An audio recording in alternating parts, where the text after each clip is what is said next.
are you? I know you're excited about our guest today. Yes, I sure am. So happy to be here today and happy to have Wayne Forrest here. Wayne is a former farmer and rugby player turned motivational speaker. Wayne transformed his life after having a sports industry and which kind of thrusted him into this journey of self-discovery and resilience. And now Wayne is an inspiring life coach and guides others to uncover their potential through workshops, personal coaching, powerful insights, and his new book that just came out. Welcome, Wayne, to the Stay on Course podcast. Thank you, guys. It's a pleasure to be here. All right. Super We're happy to have excited. you. Good to have you here today. And before we get started, I ask all of my guests, and Wayne, we have to tell everybody you're dialing in all the way from New Zealand, which is crazy for us because we don't get to talk to many people from that side of the world. But tell us, Wayne, what is your favorite food? I'm an ex-farmer boy, and I love lamb chops and the potatoes and gravy and the veggies all in one plate. I love that's my favorite home cooked meal. Awesome. Neil, are you a big lamb fan? I love lamb. Yes, I do like lamb. All right. Well, let's get right into this. First of all, Wayne, just give us a little bit of a background on what you're working on right now. Tell us about this new book you have out. So my new book's called The Inner Warrior, The Power Within. It's written for men. I've made it only 60 pages long, and it's a clear step-by-step of everything I've learned in my life, overcoming my accident, which I'm sure we'll talk about in a minute. But the book is to give that skill and tools for a man to step into their power in this modern world. And, uh, there's a lot of talk about the masculine these days and how we've got the masculine wrong. So I decided that I'd give a book that sort of talks about how we can show up as men in this world. Hmm. I love it. I love it. Especially now, since there has been a big shift in power, a lot of women are taking some of the positions away from men. So I think it's an interesting position and an interesting book to really lean into the male side of things. There's so many programs and books for women that I think men are often overlooked, to be honest. I think, it's fantastic that the feminine and the female has come into their own. But how do we, as men and the masculine, stand beside that and also show our power as feminine and masculine together, So there's a lot of confusion around that, I believe. So that's why I wrote the book, was to give some skills and what I've learned over my uh, 20 odd years of looking at self-development and growing myself in this work. So yeah, I think it's really important. We need both in the world still, We can't just have feminine, we have to have both the energies to create what we're going to create. Hmm. Absolutely. Absolutely. So let's get into the meat and potatoes of this program today. We're going to talk about the secrets to a successful life. Wayne, tell us what the first ingredient you have for having a successful life, especially having a successful life after overcoming all of the adversity that you've had to overcome. Yeah, well, just a little bit about that adversary. The listeners won't know, but I had a rugby accident 29 years ago where I dislocated my neck. So that left me in a wheelchair with limited hand movement and no leg movement. Uh, and the thrust of being a real physical guy, farming, and then not having that, I it just really set me in a crazy downward spiral of what am I going to do? You know, I would wake up every morning going, please, please God, let it be a bad dream, you know. So you can imagine what that might be like. And this voice said to me, when I asked, you know, how am I going to survive this? Just a quiet voice in my head, and I understand it to be the inner warrior that I talk about. It's the God in us or the spirit in us. Just said, do what you love. And for me, that was farming. So that was my first skill that I like to put out there, or principle tool, is creating a vision of what you want, because that pulled and pushed me to who I've become today by creating that vision of what my heart is saying, not what is out here, but what is in my heart. Mm. I'm not farming today, but it took me on the trajectory of creating a life that I could really love, and I grew into that. And when I achieved it, which I did about 5 or 6 years after my accident, running an 1,100-acre farm again with the help of a few others, but primarily managing it. And I realized that, oh, what am I going to do now? You know, I've Yeah. done that. Right. It was my first love, and it was like, wow, but I want something else now.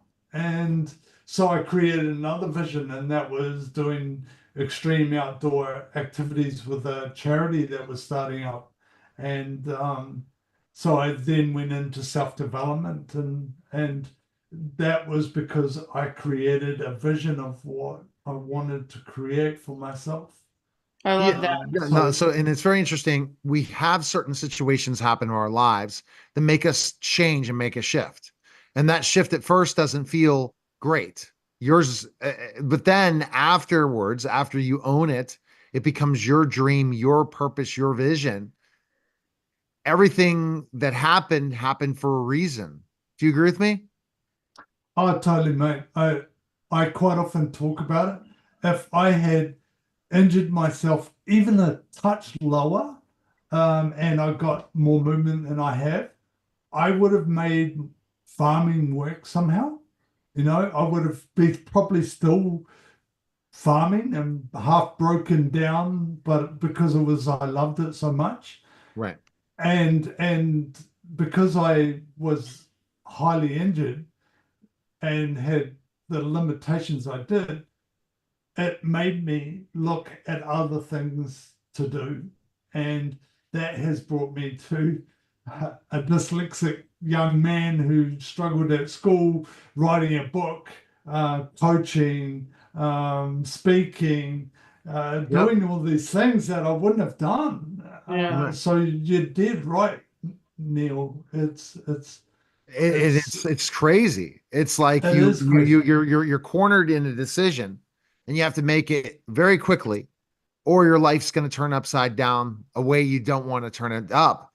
And that means you have to take a lot of your ownership of what you truly thought you wanted and give that up if it especially if there's no chance of it coming back, like your situation, or specifically a loss of a loved one, death of a loved one, a new current situation. Julie, that's the thing that makes and breaks people. If they can go through these trials and tribulations and be able to find a better answer, Mm. that continues that purpose. Because if you interview tons of people, are you really happy in what you're doing? Are you really feeling your purpose driven? Do you feel like you're doing your passion and loving what you do? And if they can't answer that question, then they probably have not been able to find that answer. Yeah.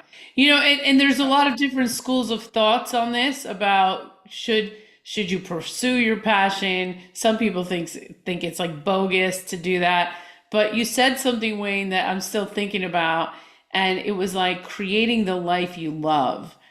I wonder what would it be like if we taught all of the children that were born now to just the ultimate goal in life is to create the life you love. And that right there is powerful because when you love your life, when you get up every morning and say, I get to do this, everything changes. Right. Everything changes. Your whole energy level changes, your health changes, your level of stress changes. And even though things are hard, and Wayne, I'm sure you've experienced hard, I'm sure you have, but when you can stop and create that vision to create the life you love, that to me is next level. Well, it's one of the first questions I ask a client is, what would you love? And we can often split that around those different parts of our life. We can split them down to health and well-being and relationships and vocation or career and that time and money freedom. And if you just take one of those areas and look at creating something you really love in one of those areas, you'll find that it'll go into the next area and the next area and the next Yeah. area if you keep Wow. at it. And that's the beauty of just having that vision of something that really inspires you and comes from your heart. You can do your mundane job on the side until you've created the income or whatever from that passion. But I believe that's what we're here to do. We're all born genius. There's studies done from NASA in the 1960s, I think, or 70s, where they proved that 5-year-olds, they're kids are genius up to about 5, and then it starts to drop off. And by the age of 18, I think there's only about 2% of humans that have still got that genius mindset.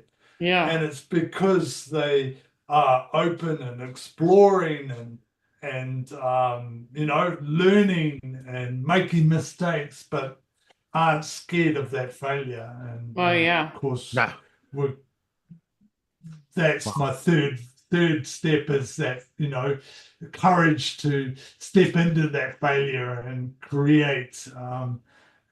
keep creating, even though you don't know how Yeah. you might be going Right. to create this. This But is like just stepping into it and overcoming that fear. Neil, I can't tell you how many times I want to start a podcast. I hear this all the time. I want to start a podcast, but I don't know where to start, or I'm Right. not ready. I'm going to tweak this. I'm going to tweak that. Right. They're tweaking for a year, Wayne. A Yeah. year. And then they say they want to start a podcast. If that's something they love and they'll see how much they love it. It's Right. like, I You mean, got to start. I do about, I think 30 to 35 a week. Awesome. I don't know what the number is. I've lost track. Live stream, maybe 15 to 18 a week. Now I'm working with one client that they're having me interview all their speakers. So they come out, they come in, we do a 10-minute interview. I have one tonight, 6:30. But it's so amazing what you get to learn every time you interview somebody and you get to do this whole thing. I wish live streaming would go back is like TikTok, and it truly isn't yet, where we could go back to the days of Facebook Live when we're live and everyone was talking. Remember when Facebook Live used to be so hot? Those days are not. But you still go live. Go figure why. But Yeah. ultimately, having an audience, having a purpose, having a driven mission is it. So, Wayne, were you saying the third ingredient for success is courage? Is that what Yeah. you're saying? Yeah, Uh, but you've just touched on the second one, and that is creating the decision to create what you want, and that means that you have to step into it, like you just said. It means that you have to decide for it every time you wake up, every time it gets hard, every time that you can't put it off. If you keep putting it off, you're not going to get there. You have to Never. do it messy. You have to get in there and just experience it, make the mistakes as you Yeah. go. And I made so many mistakes. I think we all have And them. I think we all can uh, admit it a Ah, hundred times. yeah. yeah, We've done it. yeah. And But we and should be honestly, really proud of that. I think that everything in a lot of ways is when you have to own it for yourself if you think it's a mistake, because you have to go through the journey. And then when you say, oops, I should have listened to these people, I think you'll be happy you went through that journey because then you could talk to others about it. I did have a rock bottom moment. I did have a challenge in my life. I didn't really make the greatest decision on how I did it, but I'm glad I lived it, and I'm glad that's who makes who I am today in front of this camera right now. Yeah. Well, that it, Neil. I had some dark moments. It wasn't all rosy. I'm sounding like I'm all very high and rosy, but I had some really dark moments in those first 100%. 5, 6 years of trying to create a life in a wheelchair from being this very physical man. And I went through a divorce. I had some really tough moments, and people might call them failures. They might call the accident a failure, you know, but these failures are beautiful as well because this got so many lessons in them, and they have so much richness to them 100%. if we look at them from that angle. You If know, you see- a lot Right. of great Right.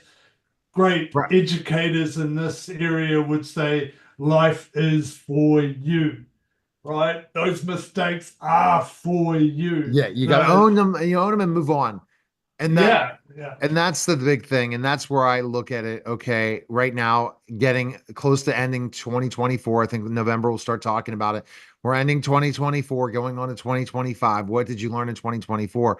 I learned multiple things, but at the end of the day, I learned more about what I want to create and how I want to create it in a way that fits my lifestyle, my family, and everything, not what some entrepreneurs have the luxury because they started early of doing a lot more. So you have to create what you can create based on the canvas you have, not the canvas someone else has. That's right. That's right. Yeah, and I love this idea that we're sort of looking at our lives from a different angle because Wayne, I'm so sorry that this happened to you. And I'm so sorry, Neil, whatever happened to you because we all had our struggle, whatever that was.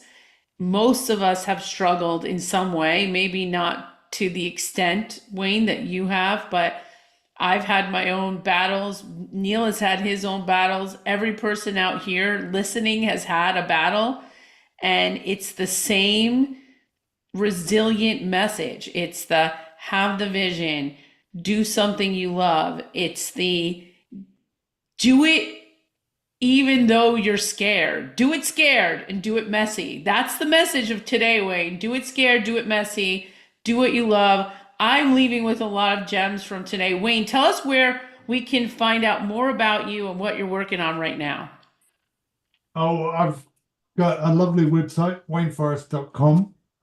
Forest is the same as Run Forest Run, so it's two R's, not one. Um, and I'm on LinkedIn, and I'm also on Facebook and Instagram. So yeah, hit us up. Obviously, the book's just come out. I'm creating programs around that book. Storms create warriors kind of message. Um, Understanding that it doesn't matter. I love what you said, Julie. We all have storms in our lives. And someone said to me one day, and am I allowed to swear on this podcast? I would Maybe? say so. It depends. It's because it's on radio too. I would not just let it go. So I don't want to get FCC Okay. after me. Yeah, no, I won't then. But it was that stuff that